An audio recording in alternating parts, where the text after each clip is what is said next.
The way we lead impacts the way people live. This world needs truly human leadership. I'm Brent Stewart, your host. Thanks for listening. This podcast is an outreach of Barry-Wehmiller. You can connect with us on Facebook, LinkedIn, Instagram, and Twitter at Barry-Wehmiller, and find our podcast articles and videos at trulyhumanleadership.com. You're listening to a Truly Human Leadership podcast refresher, where we reshare insight from podcast episodes from the past.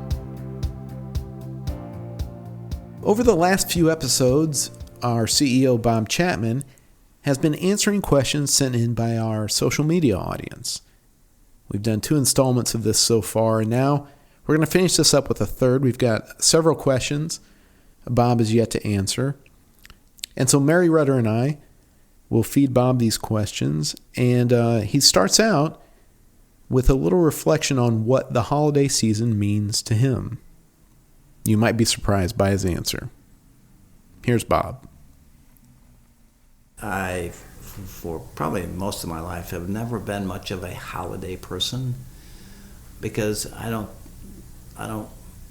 want to wait until a holiday to enjoy my family or my life. So I've been blessed with this attitude that I want every day to be special, So because you can never go back and say, let's go back tomorrow and really enjoy tomorrow or yesterday. So I would say to you is I don't really reflect on the holiday season any differently than I do others.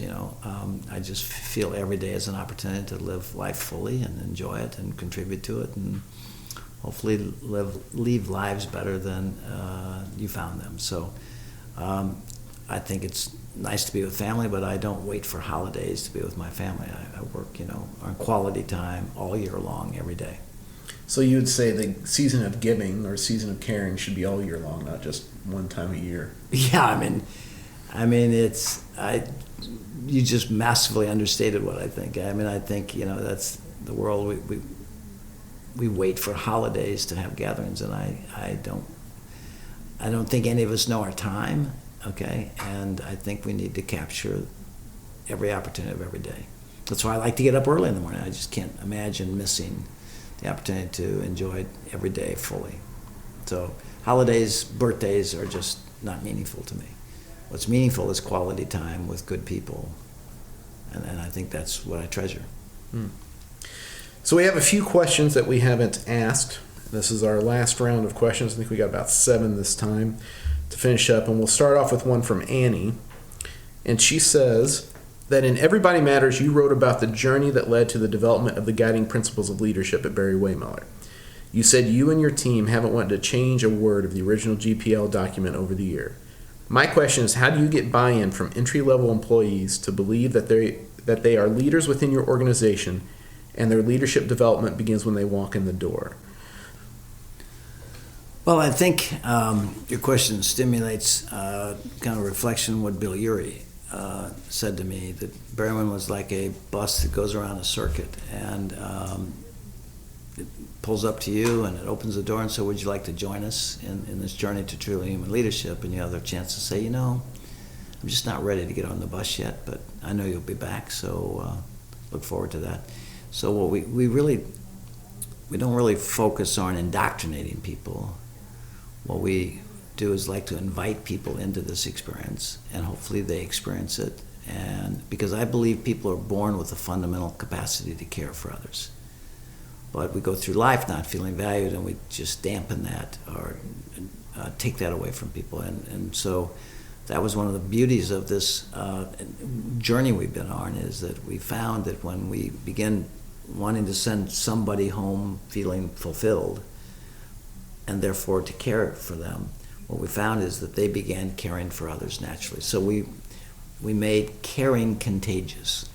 That doesn't mean that everybody in every corner feels this way, and what we say is we respect everybody wherever they are in the journey.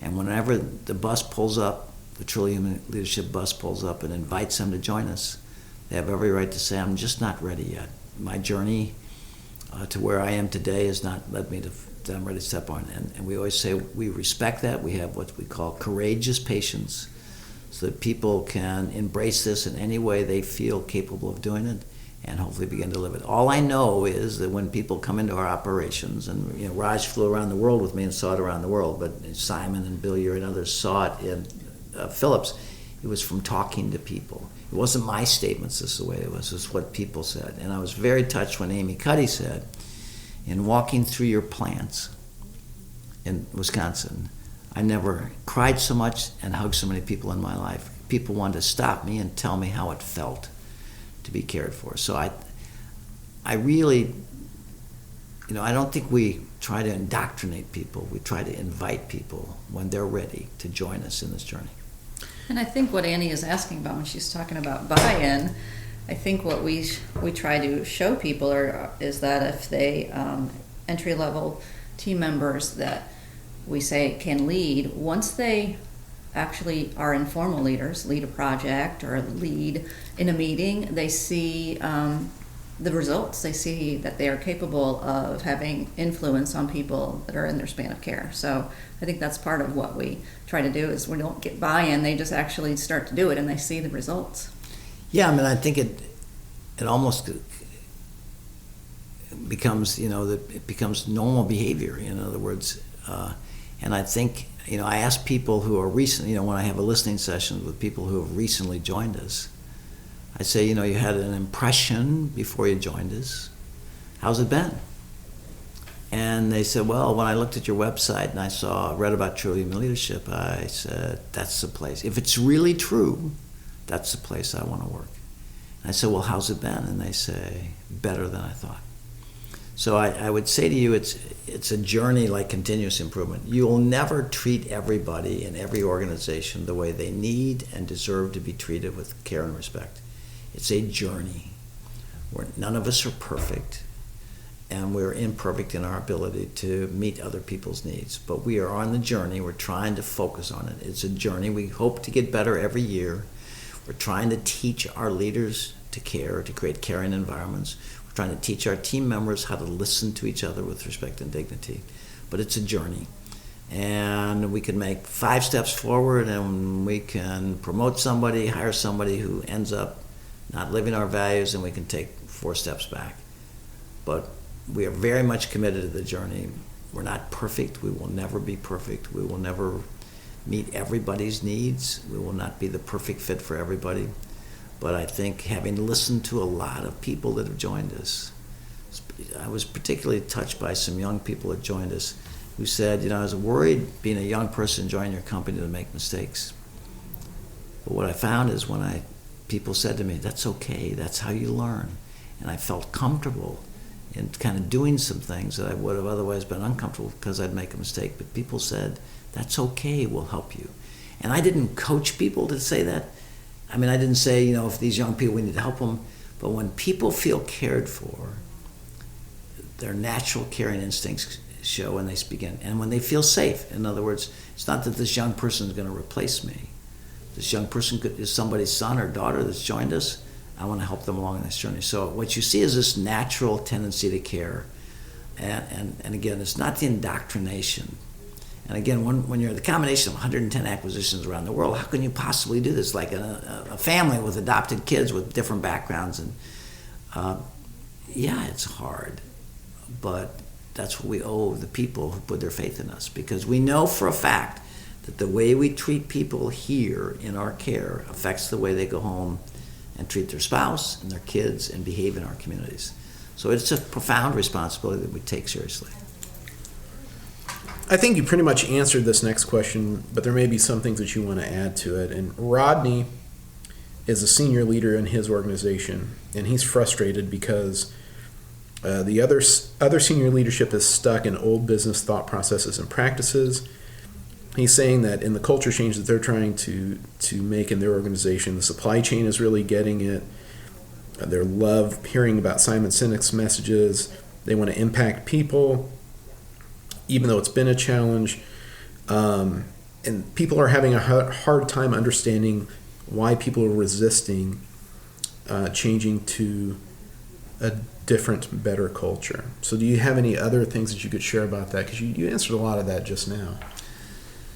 No, I think in any organization, you're going to have various levels of of acceptance, embracing these practices, and movement along that journey. And what we have to do is we have to respect the differences in people. You know, one of the things we teach in communication skills, we are not all created with the same personality.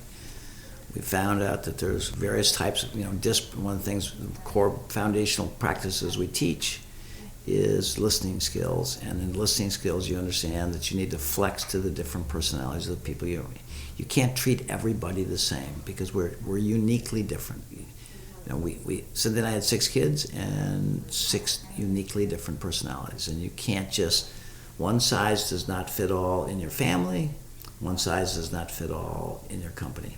And so I would say, if you are embracing this and other people are, be the early adopters. Know that other people may struggle to get on the journey with you and say, they'll step on board when they're ready. And we're not going to worry about them, we're going to worry about us. We're going to worry about us living it, not whether they do it or not.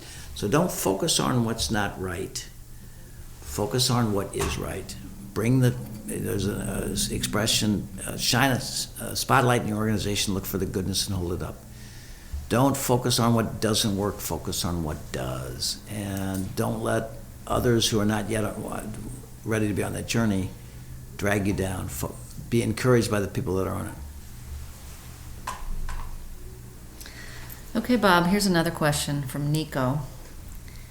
He wants to know how public education systems can be improved to give birth to a new generation of entrepreneurs and leaders inspired by conscious capitalism. Great question, because when we began this journey, we tried to go out into organizations and bring truly human leadership into, I'll call them mature organizations. And felt very focused that this was our calling. We're making great progress. But in the last year or two, we've realized that we're out treating cancer, but we're not curing cancer. The cancer of lack of leadership. And then when we looked at it seriously, we said the issue here is that our education system, K through 12 and secondary education, is not educating the whole child. We're focused too much on the mind, too much on numbers, too much on test scores. And we need to shift our focus to human scores, the ability for people to listen to each other, care for each other, live with each other. As parents, as team members, as community members. So we have shifted our focus to, we're very much now trying to help education embrace their role in the issues we face. Because in many ways, the people we see that we feel are broken in this world, that the society we have right now, is a result of the product we produced. Okay, and the product is these young men and women that we educated. I asked a dean of a MBA program a few years ago, what is your vision for the 2 years you have these men and women in your care? He said, we don't have a vision, we have beliefs that are on the wall. And I said, well, if you don't have a vision, how do you know what to teach? He said, well, we teach what the market wants.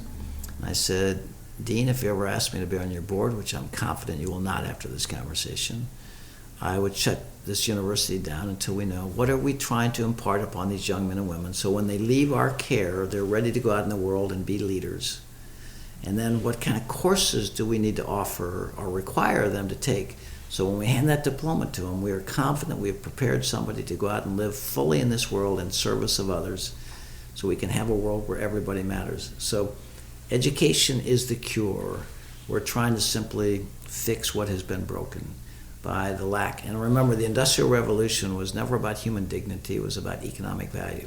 We thought if we gave people good jobs with good pay, that we created the kind of society we wanted of affluence that leads to the advancement of our civilization. But what we forgot is that money does not create happiness. In fact, we have virtually full employment now, and we have one of the highest levels of frustration in this country. Why? Because money doesn't create happiness. The way you're treated all day, at work, at home, in our community, in our society, that's what we got to focus on. Because people are making money does not create happiness. Remember the Gallup survey for the source of happiness, and they thought it would be money, and they found out that after people make a certain income, it doesn't impact their happiness. They thought it'd be health, and they found out that people take their health for granted. They found the number one source of happiness in the world is a good job working with people you enjoy. So what do we have in the world? We have a world where 88% of all people feel they work for an organization that does not care about them. That, to me, is the reason we have the anxiety and issues we have. And the answer to that is we need to start teaching people how to be leaders, who embrace the profound responsibility with the skills and the courage to care for the people. Not use people for financial success, but care for people, and the product of that is value creation, human value creation and economic value creation. So Chris has kind of a similar, basically has kind of the same question. He uses your TED Talk and in his leadership courses that he teaches, and has seen you actually speak a few times.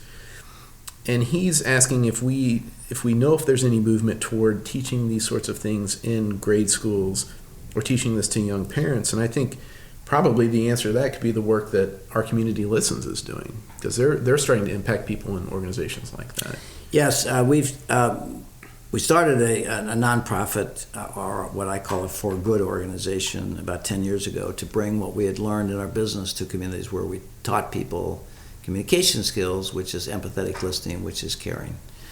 And we were teaching it to adults, and we kept hearing, I wish I had known this when I was younger. I wish I had known this when I was getting married. I wish I had known this when I was raising my kids.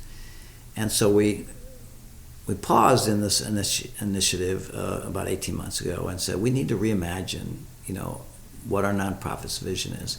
And we realize now is that we need to bring these skills to young kids so we don't fix adults. We don't ever break them. And so our vision is to bring this into our education system, where we educate the whole child, not just the mind of the child, not so they can get in the right university and get in the right job and make the right money, but that we educate the whole child so that they can go out and live productively in our society and care for others as they pursue their goals. And so that we can eliminate the amount of depression, anxiety, because people, the people we're working with in New York right now call it spirituality. They said children who have a sense of spirituality, and they don't mean religion, they mean believing in something bigger than yourself, have a much higher resistance to anxiety, depression, deal with life issues strongly, and can live more meaningful lives. So we need to, and we can teach that. We know that. We know we can teach communication skills, which creates caring, which creates community. But we also know there's other techniques that the people at Columbia University, the Rockefellers, who are all kind of approaching the same issue. Because what we see in our society, we say, what's wrong with kids today? We have the expression millennials, and they don't have. It's not like when we were kids. Well, where did they come from? They came from our education system and our families. And so we need to kind of put a mirror and say, could we be better stewards of these young lives by preparing them to the skills of caring, okay? And these are skills. People have a natural tendency, but then you got to align that tendency with a skill to actualize caring. Because when people learn to listen to each other, they learn to care for each other. So we strongly believe that we can impact the world in the long term by getting our educational system to embrace preparing the whole child to live lives of meaning and purpose, to serve in a free society, and respect, if you will, the freedom we have and the way we treat each other and the way we feel that we are treated ourselves. You got the opportunity to go to Texas and visit with some high school students that has taken some of our coursework through Cynthia Bishop, who's partnering with OCL to bring that to high schools and stuff. What was it like to meet with those kids after they had gone through that teaching? It's encouraging because the course we designed that we use at work and we use in our nonprofit was designed for 18 years and older. That's just kind of the bright line test. The DISC profile is for adults, etc. And so the Bishop, who is an incredibly gifted content developer in Texas, passionate about to try and help create a more caring world, she took the concepts in I'll call it the adult version, and with her skills in curriculum development, adapted it to the language of youth, and took them through a program at the high school. And I was there for the graduation, and it was amazing to see young kids use the language of seeing how people have uniquely different skills. Okay, because I always thought you should treat people as you want to be treated. And what we've learned through this is you need to treat people as they want to be treated, because we are uniquely different. And the way I may want to be treated may not be the way that meets your needs. And that's one of the skills. And so I saw these kids, actually hawks and eagles, and they were given certain personality traits like birds so the kids could relate to it. And they saw the personality traits of their teachers and each other, and it was uplifting. And that created in us a movement we hired a full-time team member to begin focusing on how we could take this gift we've been given of empathetic listening and bring it to kids so that it would affect their social relationships, it will affect the kids, who they decide to marry, it'll affect their entire relationship within their family. So clearly we have been awakened to the need to bring this into K through 12 and secondary education, so we can stop fixing kids that we should never have allowed to be broken. Mm-hmm. Mary's got a couple questions that are actually specific, looking for specific advice from you. So they're some bigger situations we may need to set up. Right. We have a question from Michelle, who she starts out by saying she's a servant leader, and she is a head teacher in a special school for children with anxiety and autism, and the problem is that the school is owned by a mental health organization where they're only interested in the bottom line. So the school is run by leaders that are not concerned about the welfare of the team, and they just run a blame culture.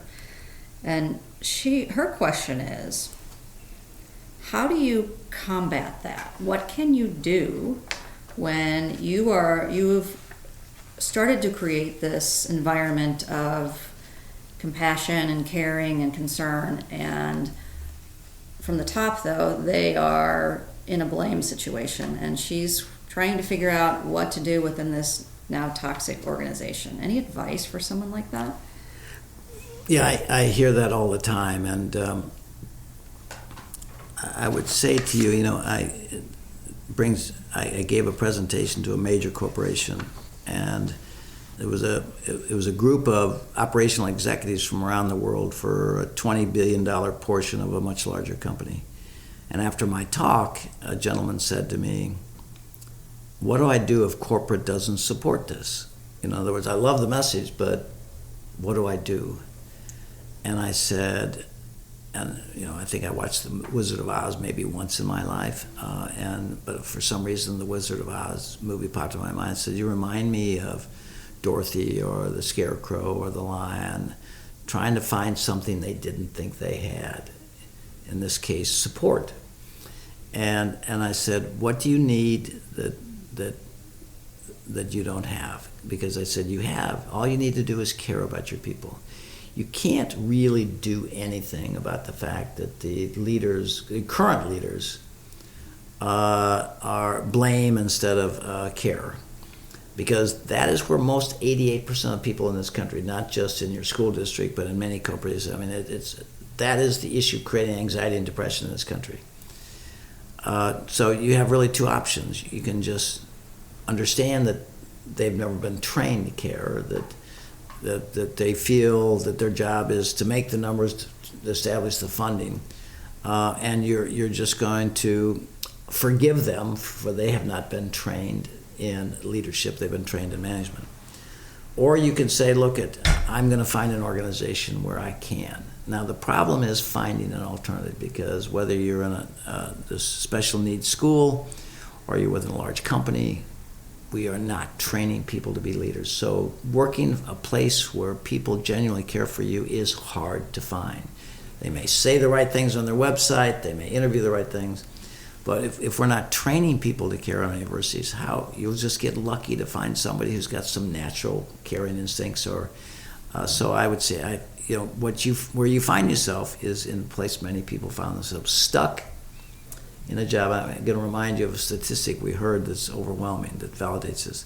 65% of all people surveyed said they would give up a salary increase if they could fire their boss. Okay, that is a startling statistic. Okay, and I think we're hearing that same expression. So, all you can do is, in effect, forgive them and focus on what you can do, understanding that maybe in time they will come along if you can move towards caring away from manipulation. Because what she's feels is she's manipulated to achieve numbers. But teachers tell us the same thing in school districts. I think I heard when we gave a talk at the Iowa Teachers Association, some national survey said that 71% of all teachers are disengaged. We have administrators in schools. We don't have leaders. We have administrators. So the teachers don't feel appreciated. They're focusing on numbers and scores. They're not focusing on the quality of being respectful to the teachers, making sure the teachers feel cared for. So she's feeling the pain, I think, that a lot of people are feeling in this country, which has created the environment we have, anxiety and depression. Well, and then one of the next questions was from Arup, who's feeling the same thing. And I think you kind of answered his question. He's asking, how do you prevent people from getting jealous, especially management, as they seem to have the need to show that they are the boss? Can you prevent that? What would you advise? To forgive them, to not lower yourself to that dialogue, and to rise above, and to be the example of a leader that they will see, that caring for people, creates a kind of environment that people excel in, But again, any business is a rich combination of a good business model, which means your ability to create value from your product and services, and a rich culture that allows that business model to work.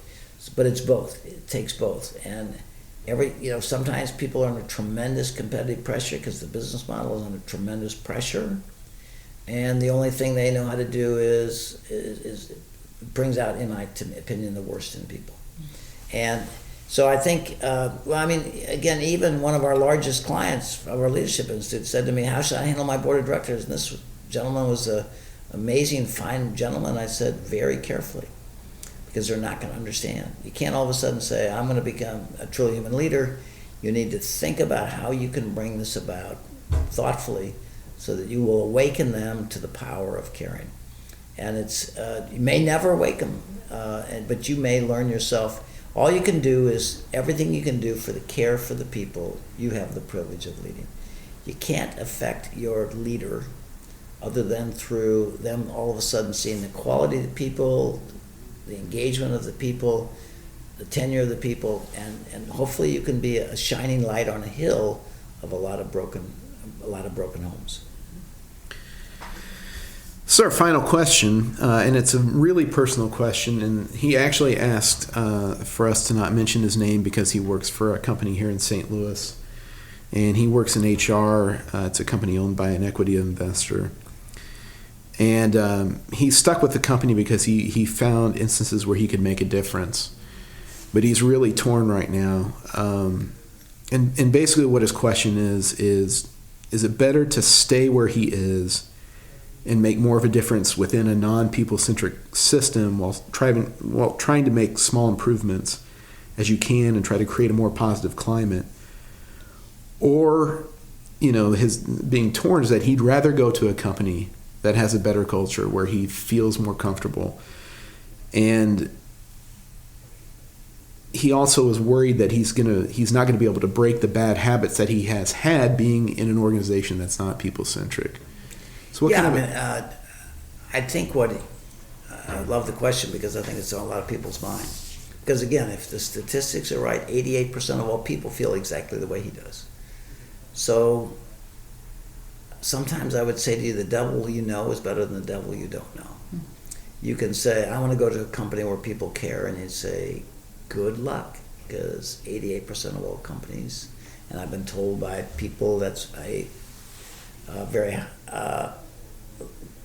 high In other words, it's much more difficult than that. In other words, it's probably the number of companies that really care about their people.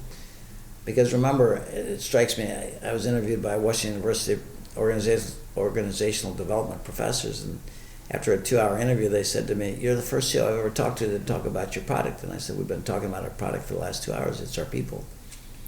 Most companies see people as a means for ends, not as a purpose. And I said to them, our people are our product.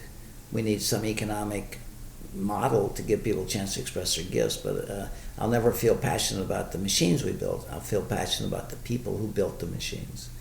So I would say to you that if this was my son or anybody else's son, I would say to you, you gotta live thoughtfully in the world you're in. In other words, you gotta be careful for the security of your family, for your income. And you gotta kind of say, how can I embrace aspects of truly human leadership without putting at risk my very ability to be a leader? The second thing I would do is I would keep my head up and look for opportunities. Because living in that kind of oppressive culture takes its toll on your health and your marriage and your relationship with your friends and kids. And I would want to say to you, I always say, don't give up the job you've got until you've got the one you want, okay? Now, that's not easy to keep your role and to look and put at risk people find out you're looking. But I would say to you, I understand his situation. I'm sorry that he finds himself in that position. I appreciate him asking it. But this thing I would say is, take what you've got, make a difference where you can, but keep your head up and look for the opportunity where you can be more valued. But again, so many people say good things about their company until you get there and you find out it's not like you thought it was going to be. So I think you have to be to take that next step, you got to be very careful, very diligent, but don't give up on the people and the opportunity to affect the people whose lives, because there's people working for you, this gentleman, who want to feel valued. So focus on them, focus on getting the goodness, and try to keep your head up and look for that opportunity. So you can join an organization where you feel you're cared for, and it will affect your marriage and your kids and your family life. I'm sorry you feel that pain, but it's common. That's why we have the level of anxiety and depression we do in this country right now. Because people have jobs, but they don't have meaning. Well, we've come to the end of all our questions. I think we had 26 questions altogether that we've scattered over 3 podcasts.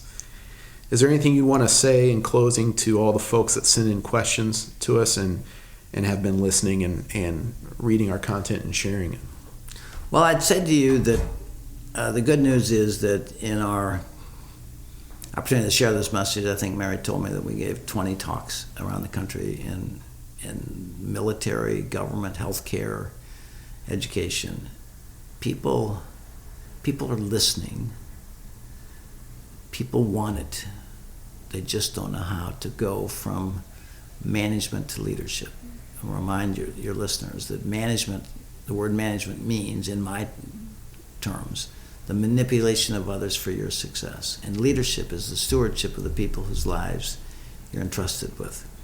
And so I believe there's the pain we're experiencing in this country. People are beginning to awaken that something needs to change.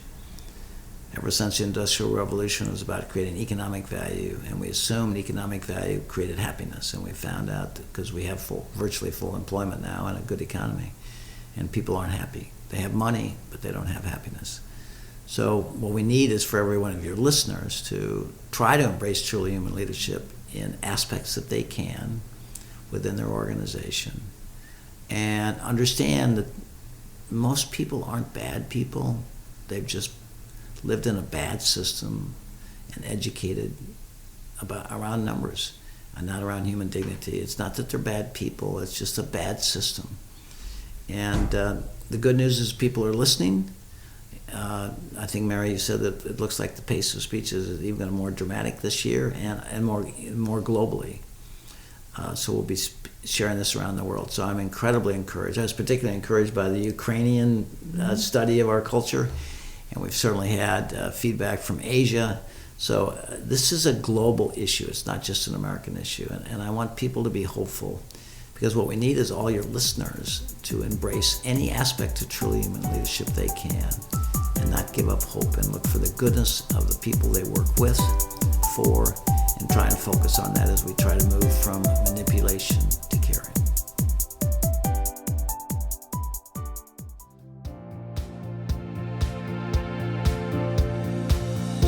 Don't forget to find us and connect on Facebook, LinkedIn, Instagram, Twitter at Barry-Wehmiller. And you can find more podcasts, articles, and videos at trulyhumanleadership.com. I'm Brent Stewart.